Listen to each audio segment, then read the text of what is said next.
नमस्कार बालमित्रांनो, कसे आहात? आज आपला शनिवार, गोष्टीचा वार. आज आपल्या गोष्टीचं नाव आहे संस्कृती. मुलांनो, अकबर बादशाह आणि बिरबल होता की नाही? तर अकबर कोण होता? मुसलमान होता आणि बिरबल त्याच्या हाताखाली हिंदू होता की नाही? पण आपली हिंदी संस्कृती किती छान आहे माहिती आहे ना तुम्हाला? तर ती काही त्या लोकांना माहित नसते. पण आपल्या हिंदू संस्कृतीला खूप मान असतो. एक दिवस काय होतं, अकबर आणि बिरबलला फिरायला चाललेले असतात बरं का. फिरायला चाललेले असतात, तर रस्त्यांना म्हणजे कामानिमित्त फिरायला चाललेले असतात ते. आणि ते की नाही रस्त्याने जाताना त्यांना एक झुडूप दिसतं. कुणाला? बिरबलाला. ते झुडूप दिसल्यानंतर तो बिरबल वाकून नमस्कार करतो, जय माता दी म्हणतो बरं का.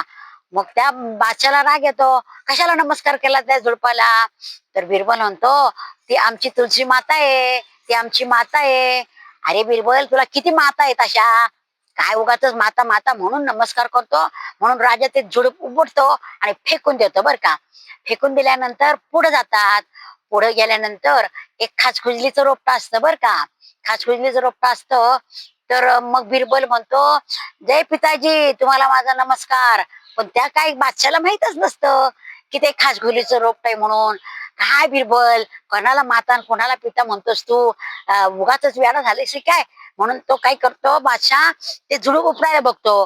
पण तुळशीचं रोप असं नाजूक असतं, ते पटकन उपडलं जातं.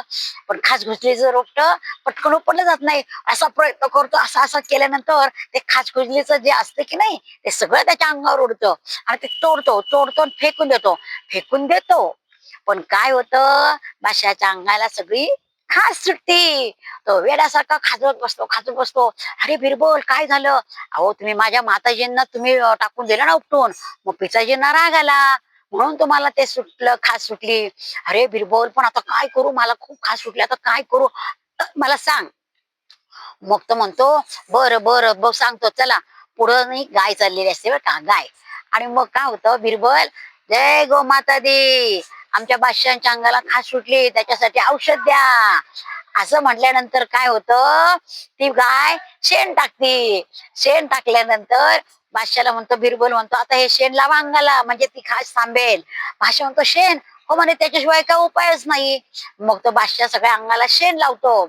मग ते पुढे जातात, तसं शेण वाढत चाललंय, मग त्याची आग आग थांबते त्या शेणाने. मग म्हणतो बिरबल, आता आपण असं राजवाड्यात जायचं का? दरबारात असं जाऊन चालणार नाही. मग काय करायचं? तर म्हणे, आता आपल्याला आंघोळ केली पाहिजे. पण म्हणे, आता कधी जाणार आणि कधी आंघोळ करणार? म्हणे, चला मग. समोर की नाही गंगा मैया वाहत असती. बिरबल होता, जय गंगा माता. आणि म्हणे, आता करा आंघोळ गंगा मात्याला. मग अकबर म्हणतो, जय गंगा मैया म्हणून आंघोळ करतो. आंघोळ केल्यावर राजाला फ्रेश वाटतो. आणि मग म्हणतो, बिरबल म्हणतो, आमच्या जगामध्ये, आपल्या अख्ख्या जगामध्ये जी झाडं झुडपं आहेत ती सगळी औषधी आहेत. आणि गोमाता, गंगा मैया आणि तुलसी, हे सगळे आम्ही सगळे हिंदू लोक ना त्याला माता पिता मानतो.